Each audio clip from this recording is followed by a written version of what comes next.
Hi friends, this is channel गुनी गर्दा जो हटाएगा आपकी आंखों से पर्दा। और आज पर्दा हटेगा रेशियो एंड प्रोपोर्शन के कुछ अन्य सवालों से। ये सवाल जो भी सवाल हैं बिल्कुल अलग अलग टाइप के सवाल हैं, यानी कि एक टाइप पे दूसरा प्रश्न नहीं है, एक टाइप पे सिर्फ एक प्रश्न है। इसलिए आप लोग इन प्रश्नों को सावधानी पूर्वक देखिएगा और इनके ऊपर कमेंट करने की कोशिश कीजिएगा, क्योंकि अब आप लोगों का कंपटीशन जो है परीक्षा शुरू होने वाली है। तो इसलिए और नई नई परीक्षाएं भी निकल रही हैं, जैसे अभी भी एसएससी जीडी निकल चुका है, तो नए फॉर्म भी लिए जाएंगे और परीक्षा भी होंगे। तो हम देखते हैं पहला सवाल। इसमें देखते हैं 3 मित्र 624 रुपये को आपस में 1/2, 1/3 और 1/4 के अनुपात में बांट लेते हैं। 3 दोस्त हैं और 624 रुपये जो कुल राशि है उसको 1/2, 1/3 और 1/4 के अनुपात में बांट लेते हैं। तीसरे मित्र का अंश क्या होगा? अब ऐसे प्रश्नों में आप लोग तो जानते हैं यहाँ पे जो अनुपात सीधा होता है उसके माध्यम से प्रश्न को बनाना, लेकिन यहाँ पर सीधा नहीं है, यहाँ पे अंश बट्टा हर यानी भिन्न के रूप में दे दिया है। तो जहाँ भी भिन्न के रूप में अनुपात दिया हुआ हो पहले उसको हम लोग सामान्य अनुपात के रूप में लिखेंगे, तभी जाकर के हम लोग उसको बना सकते हैं, इसका हिस्सा हम लोग निकाल सकते हैं। तो ऐसे प्रश्नों के लिए हम लोग क्या करते हैं कि सबसे पहले जो हर में होगा उसका हम लोग एलसीएम निकालते हैं। जैसे कि यहाँ 2, 3 और 4, तो 2, 3 और 4 का एलसीएम कितना होगा? तो यह हो जाएगा 24। अब उस 24 से तीनों में गुना करेंगे ऊपर में, यानी कि ये हो जाएगा हमारा 24/2 अनुपात 24/3 अनुपात 24/4। अब इसे कटा देंगे तो ये हो गया 12, ये हो गया 8 और ये हो गया 6, यानी कि हमारा अनुपात हो गया 12:8:6। अब देखिए, अब जो आप लोग पहले प्रश्न बनाए हैं उस प्रश्न के ऊपर आ गया कि राशि को हम लोग अगर फलाना फलाना फलाना अनुपात हो तो उसको हम लोग कैसे बांटेंगे। अब यहाँ पे तीसरे मित्र का हिस्सा बताना है, अंश बताना है। तो तीसरे मित्र का हिस्सा कितना है? 6 है, तो 6 बटा टोटल यानी 12, 8, 20, 20, 6, 26 और गुने कितना है? 624। अब 26 से हम लोग 624 को कटा देंगे तो सबसे पहले यहाँ देखेंगे 2 से 3 बार और ये 2 से 13 बार, और फिर 13 से 13 चौका 52, 10 पे 0 यानी 104, तो 13 जलोतर यानी कि 48 में 3 से गुना करेंगे तो ये हमारा हो जाएगा 144। इसका हिस्सा होगा 144 रुपया। अगला जो प्रश्न है, मेरे खर्च और बचत के बीच का अनुपात 3:4 है, यानी कि जो पहला अनुपात है वह खर्च का है, दूसरा अनुपात जो है वह बचत का है। यानी अगर 3 खर्च करते हैं तो 4 हमारा बचत होता है। यदि यह अनुपात 4:3 करना है, यानी कि अब हम चाहते हैं कि नहीं खर्च ज़्यादा करें, खर्च का हमारा अनुपात 4 होना चाहिए और बचत हमारा कम होना चाहिए यानी कि 3 होना चाहिए, तब खर्च में कितने प्रतिशत वृद्धि करनी होगी। ऐसे प्रश्नों में हम लोग क्या करते हैं कि चूंकि आप लोग जानते हैं कि अनुपात जो होता है उसको या तो x के टर्म में मानेंगे या फिर किसी गुणक के टर्म में मानेंगे। तो हम यहाँ पे अगर खर्च हमारा अगर 300 है तो बचत कितना है? 400 है। खर्च अगर हमारा 300 है तो बचत हमारा 400 है। अब हम सोच रहे हैं कि नहीं, हमको ये नहीं चाहिए, हमें खर्च करेंगे 400 और बचत करेंगे 300। तो इस दौरान हमको खर्च में कितने प्रतिशत की वृद्धि करनी होगी? तो ये देखिए, पहला जो हमारा है यह खर्च का है और नीचे वाला जो है यह बचत का है। हमको बचत से कोई मतलब नहीं, हमको खर्च से मतलब है। तो खर्च हमारा 300 की जगह कितना हो रहा है? 400 हो रहा है। वृद्धि कितने की हो रही है? यानी वृद्धि हो रही है 100 रुपये की। अब यह पूछा है कि कितने प्रतिशत की वृद्धि हो रही है, तो अब हमको बताना है कि 300 में 100 की वृद्धि हो रही है, तो फिर 100 में, इसलिए कि प्रतिशत 100 पे निकलता है। तो अगर 300 में 100 की तो प्रतिशत कैसे निकालते हैं? 100/300 गुने 100, यही ना करते हैं। अब इसको हम लोग कटा देंगे तो 0 से 0, 0 से 0 कट गया, यानी कि 100/3 ये हो जाएगा हमारा 33.1/3 प्रतिशत, यानी कि हमारे खर्च में 33.1/3 प्रतिशत की वृद्धि करनी होगी। अगला जो प्रश्न है, यह प्रश्न है कि एक राशि को दो आदमियों के बीच 3:5 के अनुपात में बांटा गया। यानी अगर पहले व्यक्ति को 3 रुपया तो दूसरे व्यक्ति को 5 रुपया, पहले को अगर 6 रुपया तो दूसरे को 10 रुपया, इस अनुपात में बांटा गया। यदि पहले की राशि दूसरे से 20 रुपया कम हो, पहले की राशि जो है वह दूसरे से 20 रुपया कम है, तो कुल राशि बताओ, यानी कि कुल कितनी राशि थी जिसको दोनों आदमियों के बीच बांटा गया। अब यहाँ पे हम लोग देख रहे हैं कि यहाँ दोनों की राशि के बीच 20 रुपये का अंतर है। तो सबसे पहले हम लोग देखेंगे कि यहाँ अनुपात के बीच कितने का अंतर है। तो यहाँ अनुपात के बीच कितने का अंतर है, 5 में से अगर 3 घटाते हैं तो 2 का, 2 अनुपात यानी 2 अंतर है। तो अगर 2 का अंतर है तो यह 20 है, तो हमारा 1 का अंतर कितना होगा, 20/2 यानी कि 10। ये हमारा 10 हो गया। अनुपात के रूप में है, ये एग्जैक्ट फिगर नहीं है, ये अनुपात की, यानी कि अगर 1 अनुपात है तो ये 10 है।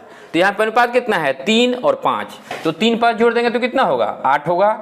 3 + 5 तो 8 अनुपात में है, तो 8 में हम लोग 10 से गुना करेंगे तो कितना होगा, 80, यानी कि कुल राशि जो है वह है 80 रुपया, और इसी को दोनों के बीच में बांटा गया है। अब देखिए ये दोनों जो प्रश्न है, ये दोनों प्रश्न बिल्कुल अलग टाइप के हैं।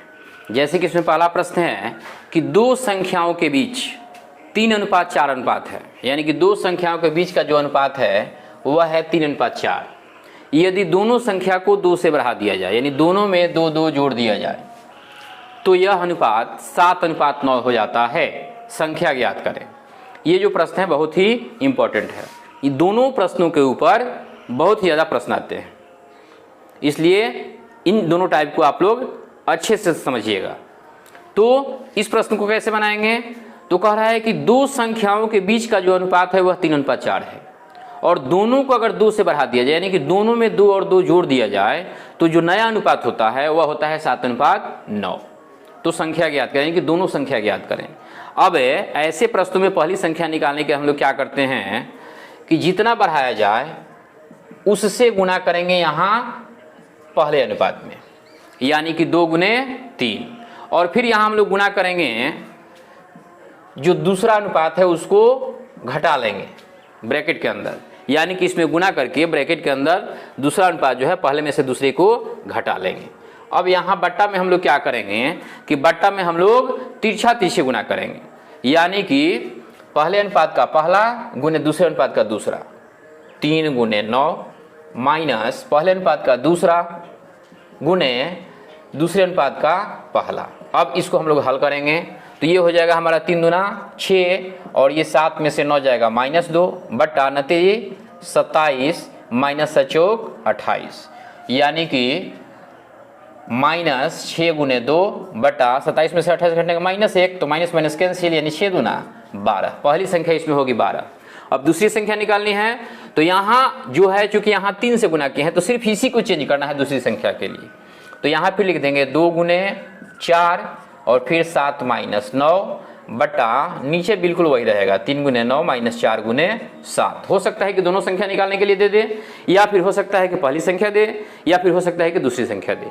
तो जो पूछेगा उसके अनुसार हम लोग इसको बनाएंगे। अब यह हमारा हो जाएगा 2 × 4 और यहाँ 7 में से 9 जाएगा, कितना होगा -2 बटा 29 27 माइनस 4 7 28, यानी कि 2 × 4 × 2, और इस माइनस को पहले लेकर चले आएंगे, और यहाँ 27 में से 28 घटेगा -1, माइनस माइनस कैंसिल, तो ये हो गया हमारा 2 चौका 8 8 दूनी 16। तो पहली संख्या 12 होगी, दूसरी संख्या 16 होगी। अब इसी में थोड़ा सा हट के यह जो क्वेश्चन है यह है कि वह संख्या ज्ञात करें जिसे 11:23 में जोड़ने पर अनुपात 4:7 हो जाए। देखिए यहाँ पर 2 दे दिया हुआ है, तो पहली संख्या दूसरी संख्या निकालनी थी। यहाँ पहला अनुपात दिया हुआ है और पूछ रहा है कि इसमें कौन सी संख्या जोड़ दें कि दूसरा अनुपात प्राप्त हो जाए। तो ऐसे संख्या के लिए हम लोग क्या करते हैं निकालने के लिए कि यहाँ पहले अनुपात का पहला गुने दूसरे अनुपात का दूसरा, यानी कि 11 × 7, 11 × 7 करेंगे। उसके बाद हम लोग माइनस करेंगे, और माइनस करने के बाद यहाँ जो है पहले अनुपात का दूसरा 23 × 4 हमारा हो गया 23 × 4। 4 क्या है, दूसरा अनुपात का पहला है, और फिर बट्टा में हम लोग दूसरे अनुपात में से, यानी कि दूसरे अनुपात का पहला में से दूसरे अनुपात को घटाएंगे इस संख्या को निकालने के लिए। ये हमारा ट्रिक होता है, इसको आप लोग बढ़िया से समझ लीजिएगा। अब देखिए इसको हल करेंगे तो ये हमारा हो जाएगा 11 × 77 माइनस 23 में 4 से गुना करेंगे तो कितना होगा 92 होगा, बट्टा 4 में से 7 गया -3। अब 77 में से 92 घटाएंगे तो -15 बट्टा -3, माइनस से माइनस कैंसिल, 3 बचे 15, यानी कि 5 अगर हम लोग जोड़ देते हैं इस अनुपात में तो यह हमारा नया अनुपात जो होगा वह 4:7 होगा। अब ये जो दो प्रश्न हैं ये भी बिल्कुल अलग अलग हैं।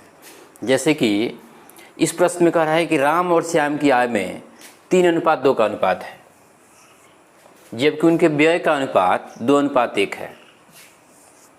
यदि प्रत्येक की बचत 4000 रुपये की है तो राम की आय बतावें। इसमें हमको राम की आय बतानी है। अब आय का अनुपात है इसका 3:2, यानी कि अगर ये 3000 तो ये 2000, अगर ये 30,000 तो ये 20,000, अगर ये 3 लाख तो ये 2 लाख, यही ना अनुपात होता है। तो आय का अनुपात ये हो गया।